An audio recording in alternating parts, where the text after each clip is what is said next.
বেড়ে যাবে, তখন কি হবে? আমরা এদিকে অক্সিজেনও পাবো না। তখন কি হবে? আমরা বেশি দিন বাঁচবো না। প্রকৃতি আমাদের বাঁচতে দেবে না, কারণ আমরাই সেটা গাছ কেটে প্রকৃতিকে নষ্ট করে দিয়েছি। প্রকৃতিকে আমাদের বাসোপযোগী করতে আমরা দিই। এই বাতাসের মধ্যে বাতাস কি হয়?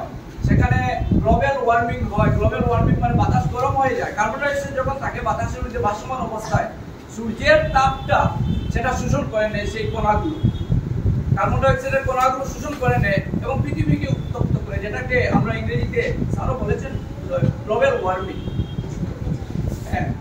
তো এই গ্লোবাল ওয়ার্মিং, আগে আমরা যখন ছোট ছিলাম তখন আমরা শীতকালে বেশি ঠান্ডা থাকতো, আমরা আগুন তাপাতাম। পুরা তো সেই প্রচলন, আগুন তাপাবার প্রচলন খুব কমে গেছে আমি দেখছি। তো তখন ঠান্ডা বেশি ছিল, কিন্তু এখন কি হচ্ছে? গ্লোবাল ওয়ার্মিং হচ্ছে, আস্তে আস্তে ঠান্ডা কমে যাচ্ছে, গরমের আধিক্য হয়ে গেছে। তো এই কারণে